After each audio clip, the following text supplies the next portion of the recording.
तो भारत पाकिस्तान सीमा पर पैदा हुई स्थिति को देखते हुए खट्टर सरकार ने प्रशासनिक अधिकारियों को सतर्क कर दिया है। ये जानकारी देते हुए भारतीय जनता पार्टी के चीफ व्हिप ज्ञानचंद गुप्ता ने बताया कि भारतीय सेना ने पाकिस्तान को मुंहतोड़ जवाब दिया। पाकिस्तान का विमान F-16 वायु सेना ने मार गिराया। वहीं उन्होंने बताया कि बजट सत्र के आखिरी दिन 18 विधेयक पारित हुए। इसमें अतिथि अध्यापकों को भी पक्का किया गया है। इस मुद्दे पर बातचीत की हमारे संवाददाता अनिल कुमार ने बीजेपी के चीफ व्हिप ज्ञानचंद गुप्ता से।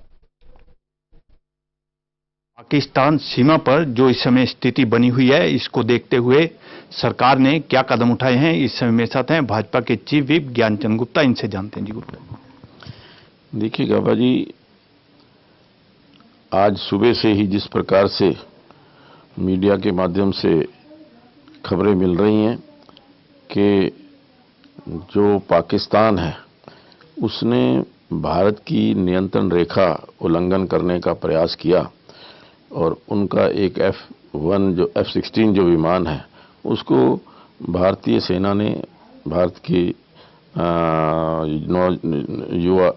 के सैनिकों ने, वीर सैनिकों ने उसको मार गिराया है।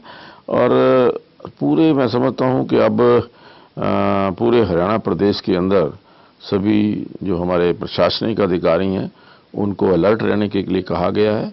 जो हवाई अड्डे है, जो चंडीगढ़ का एयरपोर्ट है, उसे भी वहां से सभी फ्लाइट्स रद्द की गई हैं।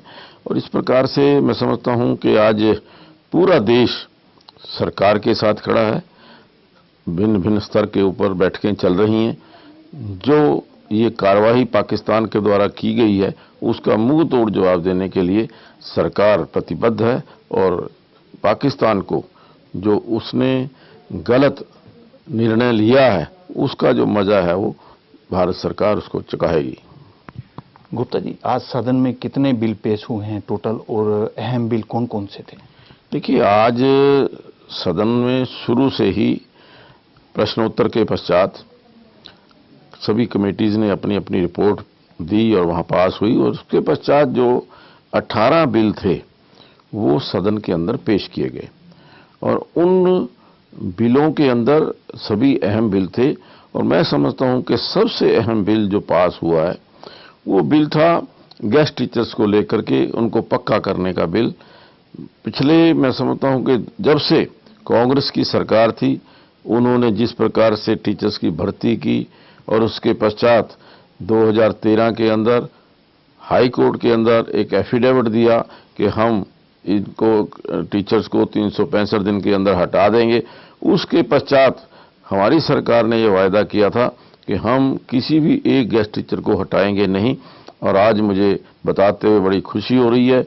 मैं बधाई देता हूं हमारे एजुकेशन मिनिस्टर रामविलास शर्मा जी को, हमारे मुख्यमंत्री आदरणीय मनोहर लाल जी को, कि उन्होंने एक बहुत ऐतिहासिक निर्णय लेकर के लगभग 14,000 गेस्ट टीचर, जो मैं समझता हूं कि बहुत दिनों से सड़कों के ऊपर थे, उनको पक्का करके उनको सरकार के साथ जोड़ा है। और मुझे आशा है कि ये गेस्ट टीचर सरकार के साथ कंधे के साथ कंधा मिला करके जो एजुकेशन है उसको बेस्ट एजुकेशन देने का प्रयास करेंगे।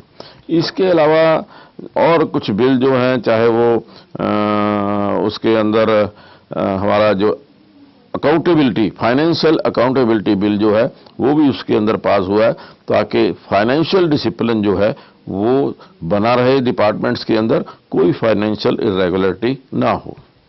गुप्ता जी, कांग्रेस किस मुद्दे को लेकर सदन से वॉकआउट कर गई थी? देखिए, कांग्रेस के पास मुद्दा कोई नहीं है। आज कांग्रेस पूरी तरह से मुद्दा विहीन हो चुकी है। आज सुप्रीम कोर्ट का एक निर्णय आया जो टेक्निकल आधार के ऊपर कोई हमारी जो पिटीशन थी वो रद्द हुई। उस टेक्निकलिटी को दूर करने के लिए सरकार ने एक अमेंडमेंट बिल पेश किया, ताकि आगे किसी भी प्रकार की दिक्कत, जो शहरी हैं, हमारे नागरिक हैं, उनको किसी प्रकार की दिक्कत ये जो लैंड यूज है उसके अंदर ना आ सके, उसको लेकर के उन्होंने वॉकआउट किया। और मैं समझता हूं कि उनका जो वॉकआउट करना है, मैं समझता हूं कि वो बिल्कुल बेबुनियाद है, बिना किसी तथ्यों के ऊपर आधारित है। तथ्यहीन आरोप लगाना जो कांग्रेस की आदत बन गई है, बिना किसी तथ्य के हाउस के अंदर बोलते हैं और उनके पीछे कोई सार नहीं होता।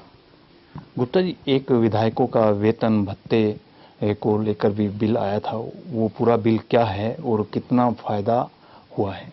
देखिए, मैं समझता हूं कि वो तो एक मामूली अमेंडमेंट, जो पूर्व विधायक हैं 60 साल की आयु के बाद उनको एक सहायक की जरूरत रहती है। वो एक सहायक के साथ बसों के अंदर यात्रा कर सकेंगे, इस प्रकार का बिल जो है अमेंडमेंट बिल, वो आज सदन के अंदर पूर्व विधायक जो है उनके लिए आया है। दूसरा, कुछ विधायकों ने जो हाउस लोन लिया हुआ है, वो 2 बार हाउस लोन जो है ले सकते हैं, उसको 3 किस्तों के अंदर लेने का एक प्रावधान किया गया है। जो तीसरी बार है वो 50% लोन जो है वो ले सकते हैं। तो लाइफ टाइम के अंदर वो 2 बार पहले प्रावधान था, अब 3 बार किया है, लेकिन तीसरी बार जो है वो 50% लोन ले सकेंगे। इस प्रकार की अमेंडमेंट जो है वो आज यहाँ बिल के अंदर की गई है। ये थे मेरे साथ भाजपा के चीफ व्हिप ज्ञानचंद गुप्ता। इन्होंने बताया, भारत पाकिस्तान सीमा पर जो इस समय स्थिति बनी हुई है, उसको देखते हुए हरियाणा के सभी प्रशासनिक अधिकारियों को सतर्क कर दिया है। वहीं इन्होंने बताया कि बजट सत्र में आज गेस्ट टीचरों को पक्का करने का निर्णय लिया गया है। कैमरामैन संजय के साथ अनिल कुमार, टोटल न्यूज, चंडीगढ़।